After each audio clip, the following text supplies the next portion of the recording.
Ready. Fight.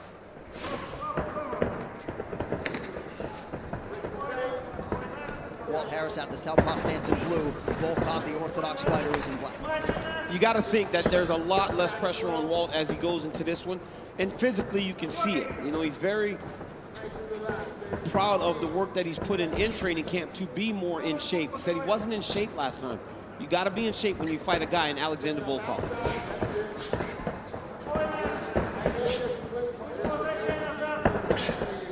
Harris attacks the body and now goes up top. Man, everything he throws is hard. And right now you're seeing heavyweight fighting, right? Everything is thrown with the intention of ending the fight for your opponent. And right now Harris is showing there's a speed difference between him and Volkov. How does Volkov, how does he change that? How does he counter the speed of Walt Harris? And it's not hard to see just how much leaner and tighter Walt Harris is. Credit to the road bike, but he did cut out red wine as well. Volkov appeared to land in there. Beautiful straight right hand counter as Walt entered. That's the first time that Volkov's been able to get his hands on him as Walt has entered into range.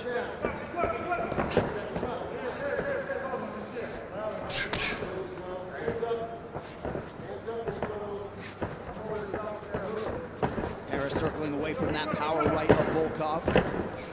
Volkov's such a big guy, 6'11", 265 pounds. He stands flat-footed, but look at that. Right away, when you come in the range, he can hit you before you can get to him. And that jab hurt Walt Harris. And a big left hand backs Harris up. That was a beautiful jab by Volkov. Really sat down on it. So now he's hit Walt with a straight right hand and a jab as he's entered into range. 20 career wins by knockout for Volkov, 13 for Harris. 11 of those in round one. He has been a fast starter throughout his UFC career. Now, John, if you're Walt Harris, you cannot accept that you're going to take this damage on the way in and start to fight on the outside. He has to take those risks. Otherwise, Volkov will just pick him apart at range. Harris landed the right hand just out of range with the left hand follow-up. Beautiful head movement by Volkov there to avoid that punch.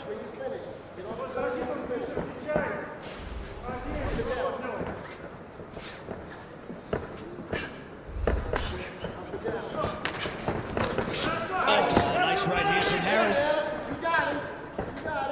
You just hear the impact from the heavyweights, right?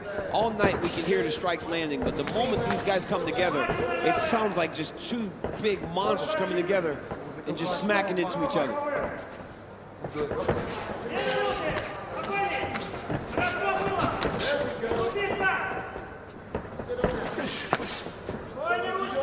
Harris loading up on the right hand counter. It appeared as though Volkov raised the guard enough to block that one. And that left hook that followed. Now, if you're Volkov, you start to feint because Harris is flinching when he thinks that see that he's flinching when he thinks that Volkov is coming. So the more feints that Alexander Volkov can throw out there, the better it'll serve him as he approaches Walt Harris. Both guys have attacked the legs of the opposition pretty effectively here early. And this is the type of fight that Volkov usually will shine in. A fight where he doesn't have to worry too much about the takedowns, where he can stand and strike and be comfortable.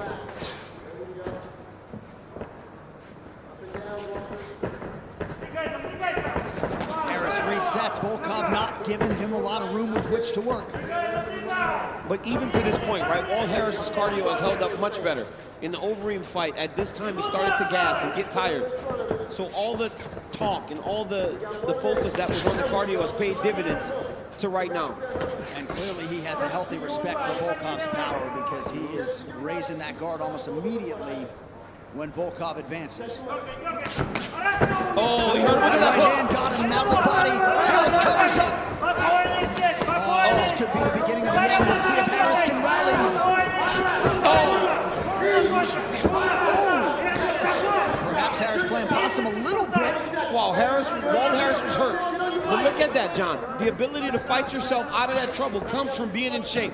Volkov did a very good job of finding his shots and taking his time trying to find the kill shot. But when he didn't get it, he reset. Final 10 seconds. Harris able to block that knee of Volkov's.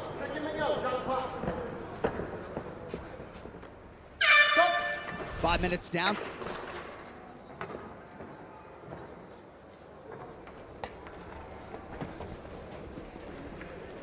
Have a seat.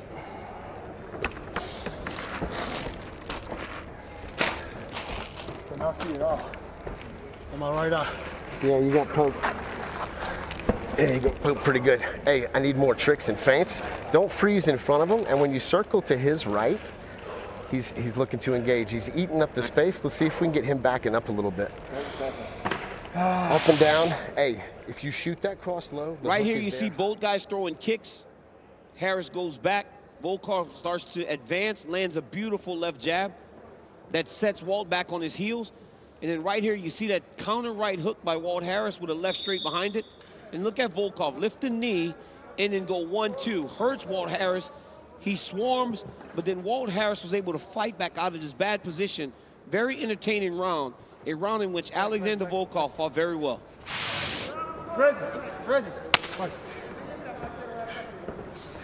All right, here it is, round 2. Harris is in blue, Volkov is in black.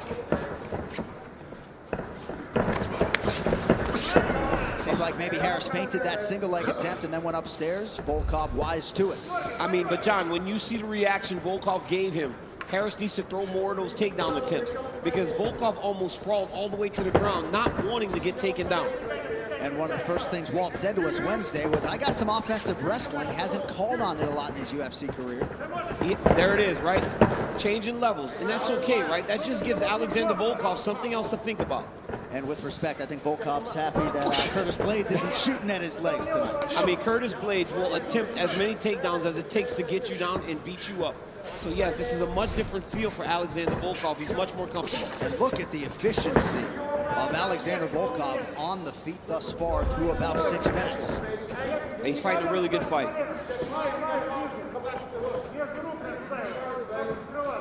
For a tall guy, John, it's amazing how little Volkov actually kicks up top. He can get that leg up, no problem. Ooh, looked like right on the groin. Volkov didn't. See, Volkov doesn't understand necessarily what's going on here. Is that a TKO? Harris responded like it was a low shot.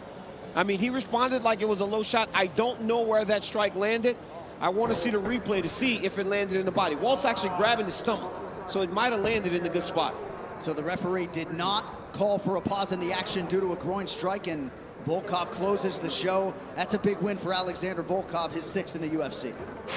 We're going to take a look at this fight-ending sequence. Oh, no. Beautiful shot to the body, perfect. That was a perfect shot. I mean, that is what dreams are made of when you throw that strike.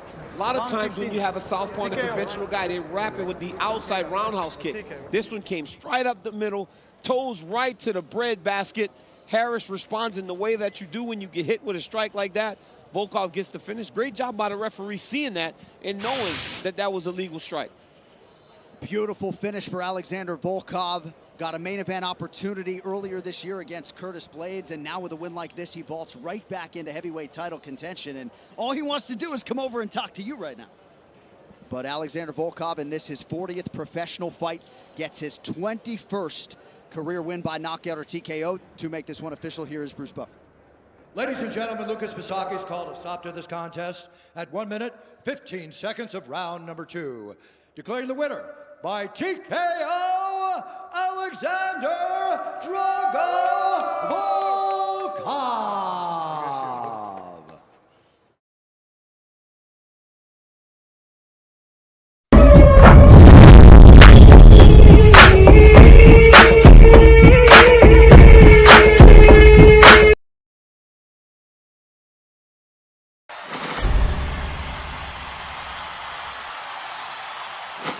Co-main event of the evening. Sergey Pavlovich and Alistair Overeem. 3 rounds of heavyweight action. Overeem is in the grey, Pavlovich in the black. Pavlovich, a former Fight Nights Global heavyweight champion. He's been fairly matched throughout his career, often giving away experience, so no gimmies on his way through. But Overeem really wants to kind of assert himself and show Sergey that the UFC is just a different kettle of fish.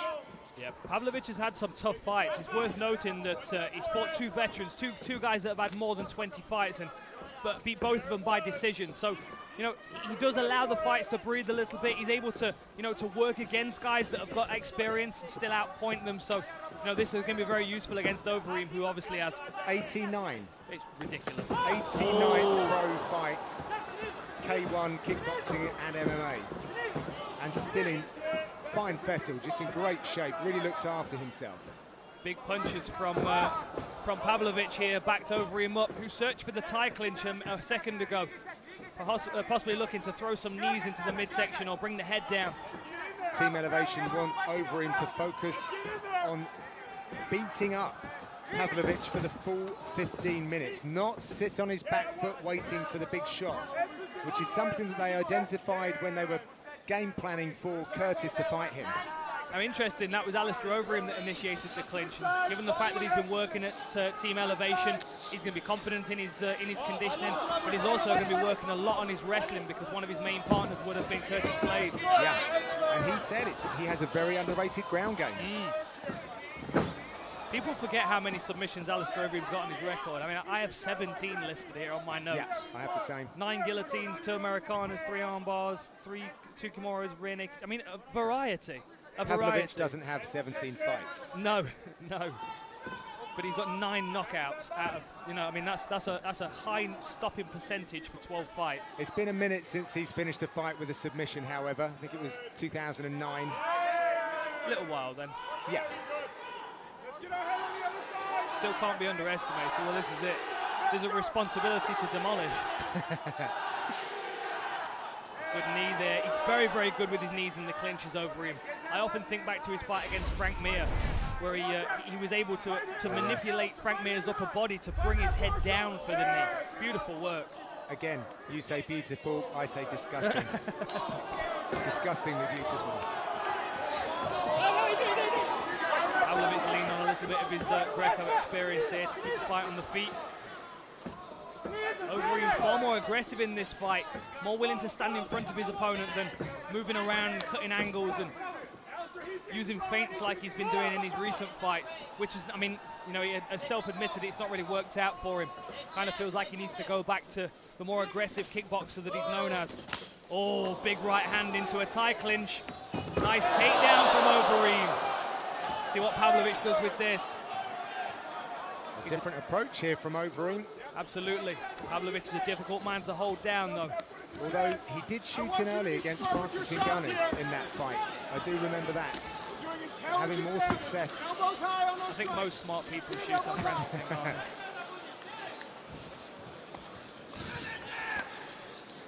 Overeem averages 1 knockdown per fight. Such is his power.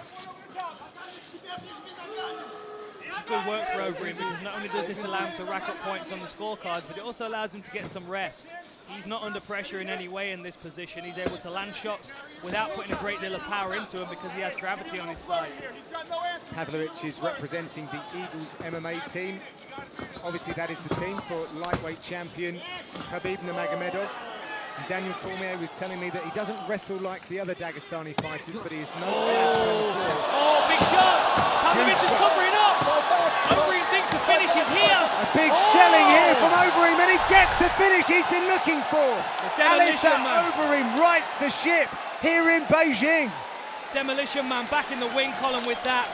Very accurate ground and pound. He landed a shot. There was a reaction from Pavlovich. He turned his head away. He covered up. And then Overeem felt that the victory was there within his reach.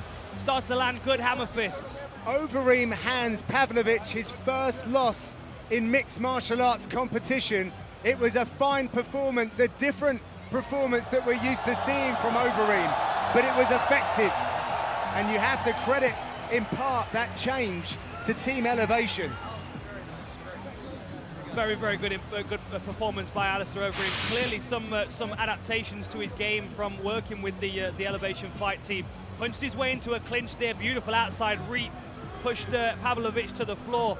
And then watch this. I mean, he landed a few shots from this position, but once he got past one of the legs, he landed a beautiful hammer fist through the guard, and immediately Pavlovich covered up. And then Overeem starts to pick his shots, going around the guard, through the guard. Really nice. Let's have a listen to this.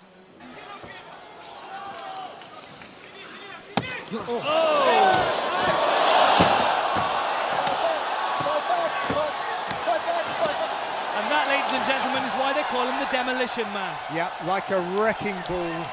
It sounded like a big old steel ball was crashing into a construction there. This time it was Pavlovich. Let's make this one all official and send it into Bruce Buffer. Ladies and gentlemen, referee John Sharp has called a stop to this contest at 4 minutes, 21 seconds of the very first round. Declaring the winner by TKO, Alistair the Demolition Man Overeem.